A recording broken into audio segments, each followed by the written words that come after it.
Bonjour, bonsoir, ça dépend de l'ère à laquelle vous nous recevez. C'est un réel plaisir de vous avoir sur nos antennes. Bienvenue dans votre émission Le Monde des Femmes, qui est une émission dédiée à la découverte de parcours inspirantes et à la révélation des vérités souvent méconnues de femmes. Et aujourd'hui, nous avons le plaisir de recevoir dans notre magnifique plateau une dame exceptionnelle.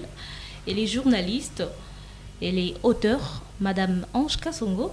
Elle est souvent reconnue pour son regard critique et son désir de mettre en lumière les réalités de son pays, qui est la République démocratique du Congo. Elle nous a livré un livre intitulé « Les femmes des Pacaduma » où elle nous plonge dans le quotidien de ces femmes du quartier des Pacaduma à Kinshasa, souvent confrontées à des difficultés que peu d'entre nous peuvent imaginer. Et au fil de cet échange, elle va nous parler de sa carrière et ses combats qu'elle a eu à faire face étant journaliste. Madame Ange, bonjour. Bonjour. Est-ce que vous allez bien? Très bien, merci. Alors, vous vous retrouvez dans notre plateau. Comment vous vous sentez? Je suis confortable. Alors, premièrement, vous pouvez vous présenter brièvement qui est Madame Ange Kasongo. Je suis une femme congolaise née à Kinshasa, journaliste, comme vous avez bien dit, et auteure de 2 livres. Est-ce que vous pouvez nous parler de votre parcours professionnel? En comptant aussi mes stages ou Exactement. Votre parcours, bon, brièvement, ce que vous avez eu à faire comme parcours professionnel. Alors, brièvement, je suis sortie de l'IFASIC en 2012, fin 2012. Ok. Et j'ai passé mon premier stage professionnel de 6 mois à la radio RTVS 1. Le premier semestre de 2013. Ensuite, j'ai passé 6 mois dans une agence de tourisme comme chargée de réseaux sociaux, photos. Je me suis amusée comme ça pendant 6 mois. Et ensuite, je suis allée parfaire mon parcours, disons, mon master en France. Et puis, je suis revenue au Congo en 2019. Un peu en 2018 aussi, au moment où j'ai écrit le livre Les femmes de Pacaduma. Ok. Et donc, depuis, j'évolue dans le... Je suis restée journaliste.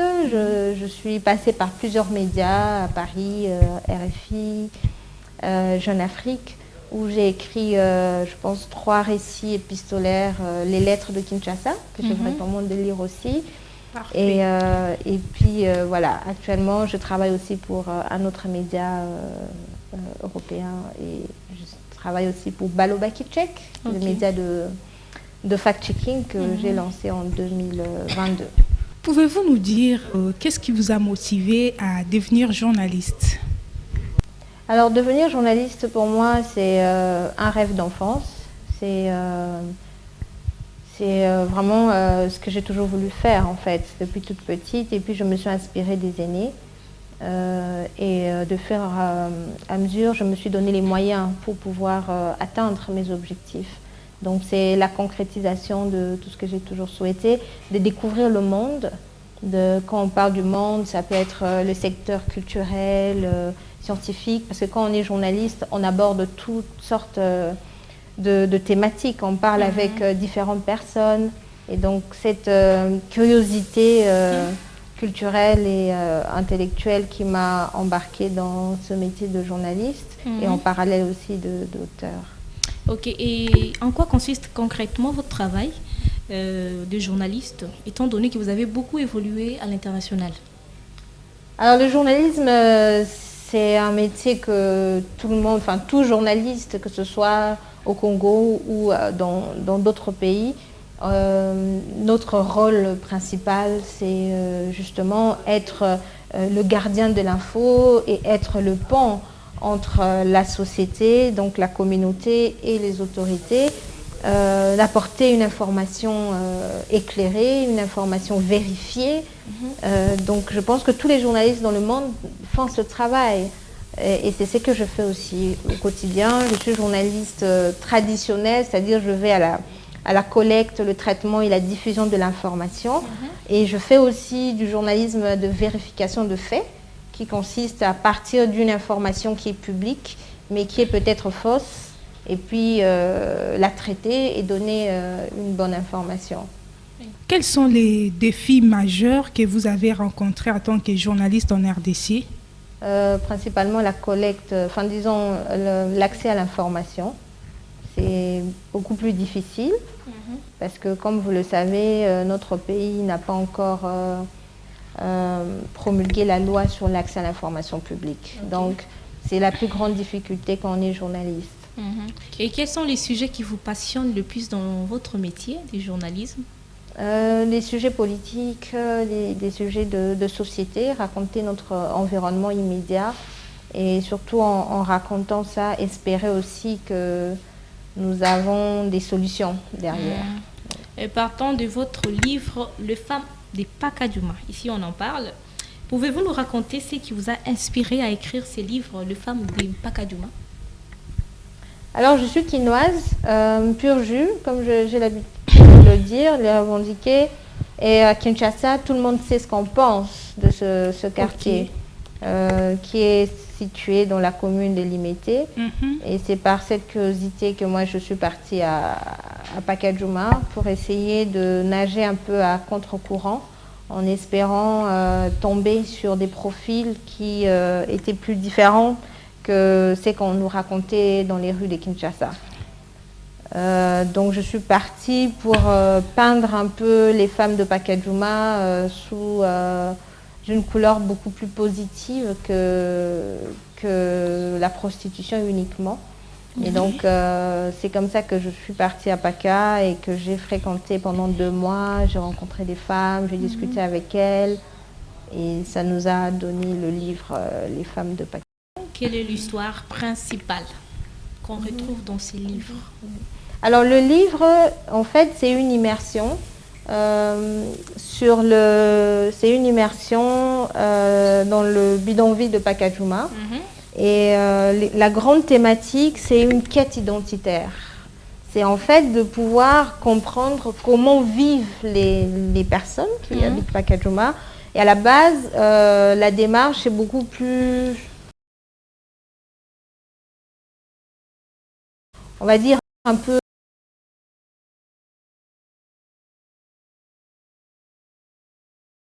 de l'investigation, un peu de la compréhension de l'environnement, donc un peu de sociologie. Et finalement, en discutant avec les personnes qui vivent à Pacadjouma, à la fin, je me suis rendu compte que ça pouvait mettre à mal leur sécurité que de rapporter en tant que journaliste, donc être fidèle aux faits, c'est ce que j'avais vu à Pacadjouma. Donc le livre a été romancé à la fin en créant un personnage qui s'appelle Ophélie, tout simplement pour sécuriser les personnes que j'ai rencontrées à Pacadjouma, a donné un peu une dimension fictive au livre. Mais le livre est basé sur des faits réels, sur des entretiens que j'ai eus avec les habitants de Pacadjouma, le chef du quartier et les femmes, pour comprendre un peu. Donc c'est une démarche de, en fait, donner de la valeur à la femme, donner une autre image à la femme qu'on veut juste traiter comme prostituée, même si notre loi n'interdit pas la prostitution en fait. Elle est un peu muette par rapport à ça. Elle interdit plutôt le proxénétisme. Donc une personne qui se sert d'une autre personne pour gagner de l'argent derrière en pratiquant la prostitution. C'est ça que la loi condamne. Donc voilà, donc j'ai parlé aussi aux femmes qui sont prostituées sans jugement, parce qu'elles sont professionnelles de sexe, comme on dit. Donc voilà, les livres, c'est un peu, ça raconte un peu. Et l'approche était facile, genre quand vous êtes allé les rencontrer, l'abordation était facile? Pas du tout, parce que Pacadjouma, c'est comme un quartier où tout le monde se connaît, quoi. Comment vous avez procédé à les convaincre? En fait, je suis passée par une ONG. Okay. Je suis passée par une ONG et j'allais tous les samedis à Pacadjouma et je me suis présentée devant le chef du quartier pour qu'il comprenne un peu ma démarche. Et puis, ce n'est pas des interviews de 10 minutes qui permettent à ce que les femmes s'ouvrent pour parler. Donc vraiment, pendant 2 mois, je suis allée tous les week-ends à Pacajuma et j'ai discuté avec les femmes et puis ça nous a emmenés à ce récit. Avez-vous reçu des réactions lors du retour de la part de femmes évoquées dans votre livre? D'accord, oui. En fait, je suis retournée à Pacajuma. Après, déjà la présentation du livre, la première fois à l'IFASIC en 2019, le chef du quartier était présent. Donc, il y avait aussi quelques membres du quartier. Et puis après, je suis retournée à Pacajuma avec une autre association qui est tenue par Madame Pascaline. Elle est sociologue. Et donc, j'ai parlé aussi aux femmes, on a offert le livre. Donc, je n'ai pas coupé le pan avec les femmes de Pacajuma. Et en fait, j'avais rencontré aussi une étudiante. Et c'est vraiment avec elle que j'avais plus parlé du livre avant et après la publication. Parfait. Et pourquoi seulement les femmes de Pacajuma pendant qu'il y a plusieurs quartiers connus? Vous savez, en tant que journaliste, on va un peu vers... vous savez, un journaliste ne raconte pas un chien qui mord une personne, mais peut raconter une histoire sur un homme qui mord un chien, par exemple. Exactement. Donc en fait, c'est parce que c'était un sujet d'actualité à Kinshasa. Et j'avais beaucoup de questions en tête. Pourquoi Pacajuma? Moi-même, je ne connaissais pas. Moi, j'ai grandi à ma campagne. Ah, ok. Pourquoi Pacajuma? Pourquoi ces femmes? Pourquoi quand on parle de Pacajuma, on assimile directement aux femmes? J'avais plein de questions. Et après, j'ai posté une photo sur les réseaux sociaux Facebook. Et puis, les commentaires des internautes m'ont aussi permis de construire le fil conducteur de mon histoire. Exactement. Et lors de votre échange, quels sont les témoignages qui vous ont plus marqué de ces femmes? C'est la difficulté d'assumer quand on habite à Pacajuma. Donc, à la fois, la manière dont certains Quinois regardent Pacajuma comme un quartier où il ne faut vraiment pas mettre son pied, à la fois, eux aussi, ils se disent, est-ce que le fait que j'habite à Pacajuma fait de moi une personne à part entière dans cette mégapole comme Kinshasa? Donc, je pense qu'il y a vraiment une cassure sociale dans la ville, en fait. Alors que c'est dans la commune délimitée, c'est à 15 minutes du centre-ville, mais on en parle comme si c'était un coin perdu, quoi. Voilà, on en parle comme si c'était un coin perdu. Mesdames et messieurs, vous nous suivez à la maison, peut-être que vous nous avez pris à court. C'est votre émission, Le Monde de Femmes, qui est une émission dédiée au parcours inspirante et à la recherche de vérités méconnues de femmes. Et spécialement aujourd'hui, nous avons reçu dans ce plateau Madame Ange Kassongo. Elle est journaliste, auteure, et spécialement aujourd'hui, nous parlons de son livre intitulé Les femmes d'Pacajuma. Nous continuons donc, Madame, en dehors de votre travail de journaliste et d'écrivaine. Quelles sont vos passions et où votre centre d'intérêt? C'est un peu difficile de me sortir de mes livres et du journalisme, mais j'apprends à jouer la guitare, par exemple, et j'aime voyager. Et puis j'aime écouter la musique de Fally Ipupa. Voilà. Ah, vous êtes warrior. Que souhaitez-vous que les spectatrices comprennent après avoir vu votre livre? Qu'il ne faut pas juger les gens par rapport à leur lieu d'habitation, qu'il ne faut pas avoir des préjugés sur des gens parce qu'ils viennent d'une communauté qui est différente ou un rang social différent de vôtre. Et puis que dans toutes les communautés, il y a toujours des étoiles en fait qui émergent et qui se positionnent comme des défenseurs de leur communauté. Exactement. Donc ça c'est quelque chose que le livre en fait je le considère comme un plaidoyer sur la situation des femmes à Pacajuma et en général. Et après votre parcours, après ce parcours-là, après votre expérience, comment vous pouvez conseiller aux autorités ou bien à la société congolaise d'apporter de l'aide à ces femmes-là? Il y a beaucoup d'ONG qui ont des initiatives à Pacajuma. J'ai parlé tout à l'heure de Madame Pascaline Zamouda. Ok. Elle a une association qui aide les femmes à prendre la couture, la coiffure. Et c'est dans Pacajuma. Il y a aussi une initiative Pacajuma Résilience, je pense. J'oublie le nom de la dame, mais elle aide aussi les enfants. Elle favorise l'accès à l'éducation et à la scolarité avec quelques partenaires. Donc je pense que ces genres de projets sont attendus à Pacajuma. Et Pacajuma, c'est pas seulement parce que c'est le quartier Pacajuma, il y a des Pacajuma partout dans le pays, quoi. Sinon, moi, je viens de lire une phrase sur la couverture de ces livres qui m'a... Vous allez l'expliquer, en fait. Je suis une bâtarde, un enfant adultérin. Comme on dit, un Pacajuma, ça... Vous essayez de nous dire quoi En fait, le livre, Ophélie, le fait qu'elle est née par... Enfin, sa mère était célibataire, donc on sait déjà le regard qu'on porte sur une femme qui n'est pas mariée dans la société et qui décide d'avoir un enfant parce que c'est un choix qui est fait. Ben, on parle d'un enfant bâtard, quoi, genre un enfant sans père. Et c'est l'histoire de Ophélie. C'est comme ça qu'elle revient dans...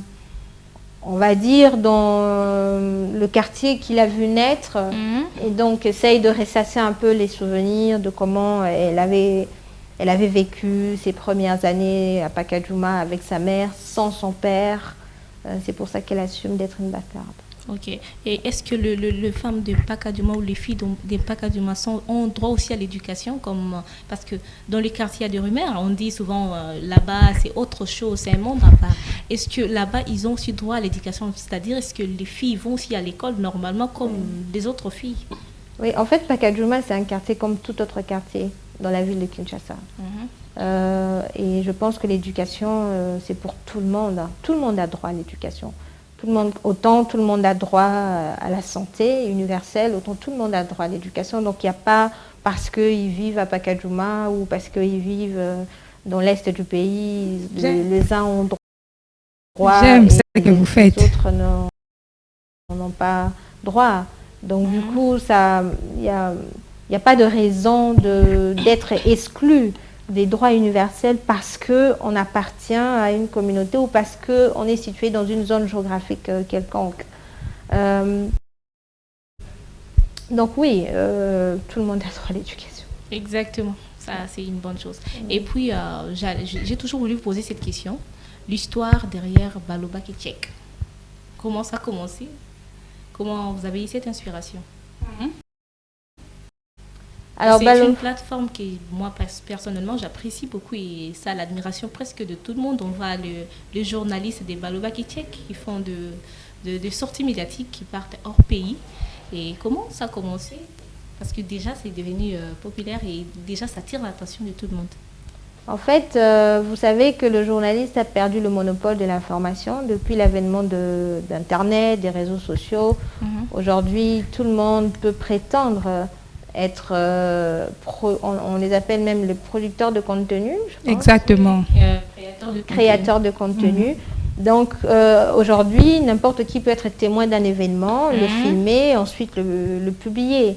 Et donc le journaliste perd cette place et du coup, la vérification de faits vient un peu redonner une sorte de légitimité au journaliste dans sa démarche journalistique pour apporter une information de qualité.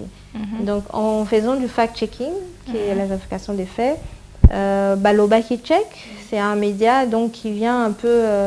on n'est pas dans le média traditionnel, donc on ne va pas faire une vérification s'il n'y a pas des faits qui sont publics. Donc c'est vraiment le contraire de ce qu'on fait au quotidien dans nos rédactions. En tant que journaliste, on va sur le terrain, on collecte, on passe des coups de fil, on a des informations, on nous vérifie, on traite, et puis voilà, c'est publié. Mais en tant que fact-checker, on doit attendre qu'une information soit publique et ensuite questionner si cette information est vraie. Parlons de la guerre numérique, bien qu'au début, vous m'avez dit de ne pas faire mention de ça, en fait. Étant donné que vous êtes professionnel, avec vos idées là de fact-check, Balobaki, vous ne trouvez pas que c'est essentiel d'instaurer ces plateformes presque dans tous les médias, vu que nous faisons face à la guerre médiatique ici en République démocratique du Congo? Oui, en fait, depuis, je pense qu'on est à près de 200 journalistes formés par Balobaki Check à Kinshasa. Et si on compte l'ensemble du pays, peut-être plus de 300 qu'on a formés. Et donc, ça veut dire que dans toutes les rédactions, en tout cas des médias en ligne et traditionnels, de radio communautaires, nous avons au moins initié au moins une dizaine par média, quoi. Et donc, pour nous, c'est en fait l'engagement communautaire. Ce n'est pas une démarche commerciale. Ça veut dire que ces journalistes sont outillés pour faire maintenant du fact-checking dans leur rédaction. Il y en a qui le font, d'autres ne le font pas parce que ce n'est pas une priorité éditoriale. On sait comment ça se passe dans les rédactions. Donc, nous, on a fait notre part et on continue à le faire. En ce moment, on a un projet et on suit des journalistes qui sont basés à Bukavu et à Kinshasa pour qu'ils arrivent à publier et à produire un fact-check.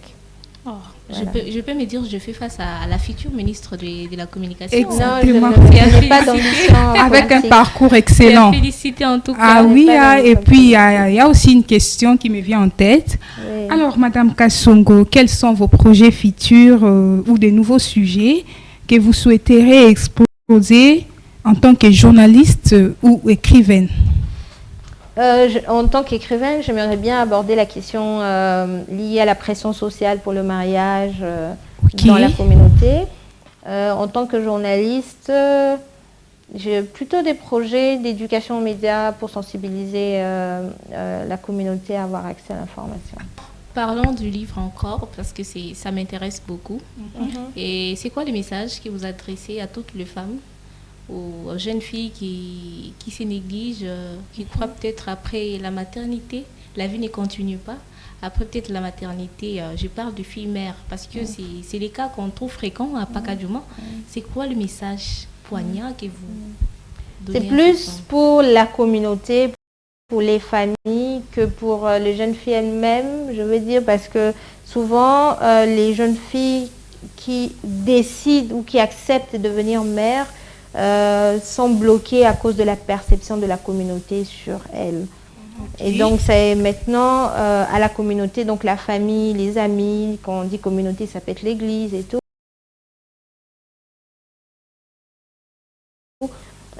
de pouvoir encadrer, de pouvoir comprendre,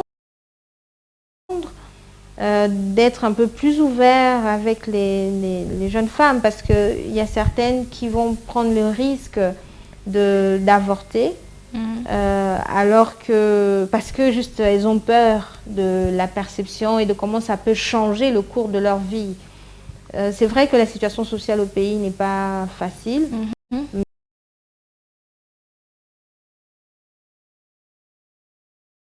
mais ça ne devrait pas être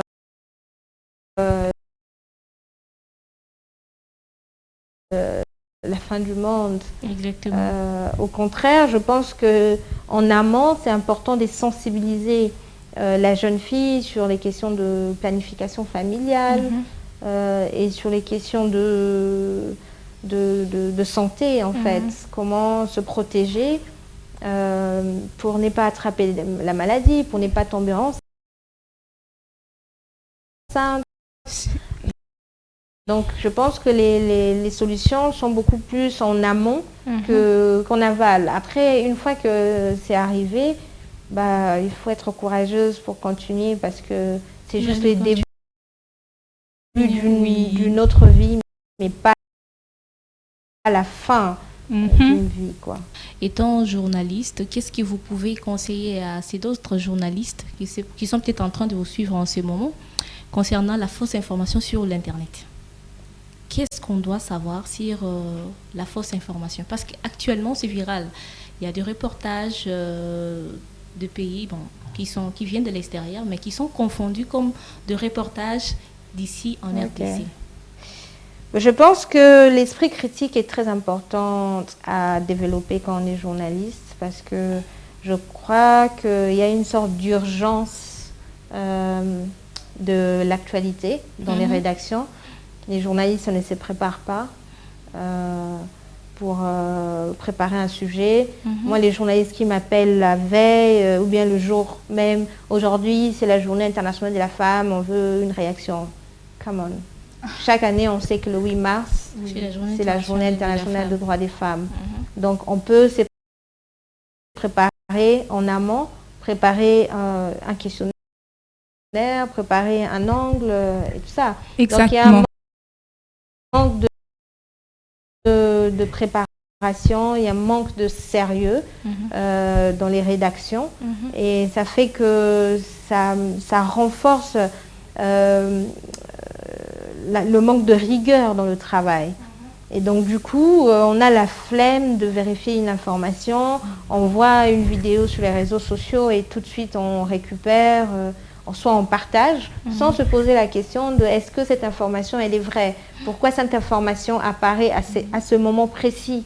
Est-ce que je peux contacter l'auteur de cette publication pour vérifier si vraiment l'auteur en est vraiment l'auteur originel de la publication, ou cet internaute l'a aussi vu quelque part et l'a partagé. On n'a pas le temps de contacter l'équipe de communication d'une autorité pour vérifier une information. Donc on prend en relais, quoi. Les journalistes sont devenus des relayeurs plutôt que des journalistes qui apportent de l'information. Les journalistes se contentent de faire de la communication plutôt que de l'information. Donc, ça affaiblit la qualité du travail et ça fait que notre métier commence à être un peu biaisé. Et puis, il y a aussi l'arrivée de tous les youtubeurs, les influenceurs qui veulent être considérés comme des journalistes. Donc, c'est un peu compliqué. Donc, je pense qu'aujourd'hui, un journaliste qui veut qu'on lui prenne au sérieux doit faire son travail avec beaucoup de sérieux. Et il doit rester digne aussi. C'est ça. Ouais. Et quelles sont vos exigences lorsque vous travaillez, étant donné que vous êtes vraiment une femme ambitieuse et j'apprécie vraiment, je crois que vous êtes mon modèle à suivre. Quelles sont vos exigences lorsque vous travaillez? La rigueur. Ok. C'est important de pratiquer la rigueur lorsque vous travaillez? La rigueur, c'est hyper important quand on est journaliste. Parce que si on n'est pas rigoureux avec soi-même, avec l'information qu'on reçoit, de qui, donc la source, facilement, on peut relayer une information parce qu'on a manqué des rigueurs pour vérifier si la source, elle était vraiment fiable. Donc, pour moi, je pense que c'est la rigueur et beaucoup de travail. Ça dépend de vos ambitions, mais je pense que on perd beaucoup de temps parfois à faire des choses qui ne nous font pas avancer. C'est possible d'avoir des projets en parallèle. C'est possible de travailler comme journaliste et en parallèle se dire bon, quelles sont vraiment mes envies, qu'est-ce que j'ai envie de faire dans 2 mois, même dans le cadre de votre travail. Donc ça vous fait que vous travaillez au quotidien pour remplir vos indicateurs. Si par exemple on vous a dit tous les mois il faut avoir 3-4 sujets ou productions, mais dans 2 mois vous pouvez avoir construit un petit sujet que vous suivez en parallèle. Chaque jour vous ajoutez une information. Et moi je travaille beaucoup comme ça et je pense que c'est ça qui me permet d'être à la fois journaliste, d'écrire des livres. C'est pas que je fais pas une pause en tant que journaliste et puis je commence à écrire un livre. Non, je suis en parallèle entre plusieurs projets. Voilà, nous sommes en train de chuter. Et MV, une question? Oui, une toute dernière. Alors, Madame Ange Kassongo, pouvez-vous nous dire où est-ce qu'on peut trouver votre livre? Ça se vend combien? Oui, question. Oui, le livre est... Ça paraît intéressant. Je crois que vous allez nous faire cadeau à la fin. Il y a la librairie des Grands Lacs sur la place Forestcom. vous pouvez trouver les livres là-bas. Ok. Et ça relève de quel goût? Pardon? C'est les combien? Je pense que la maison d'édition l'a mis à $6 seulement. $6. Okay. Moi, je trouve que c'est un prix abordable à tous les publics. En tout cas, vous êtes à la maison, ces livres, c'est vraiment intéressant. Là, je m'adresse aux étudiants. Vous êtes surtout les jeunes filles, ne vous négligez pas. Ces genres de livres, ce sont des livres à lire pour comprendre. Et ça va aussi édifier, hein? Exactement. Ouais, vraiment. Madame Ange, nous sommes presque à la fin. Vous nous avez parlé, on a parlé du livre et de votre carrière, de vos ambitions et également votre mot de la fin. Et aussi, peut-être encore une fois, un message encore pour les femmes, étant donné que vous êtes une femme vraiment ambitieuse et aussi exceptionnelle. J'encourage les femmes à poursuivre leurs projets professionnels et d'être engagées et de ne pas se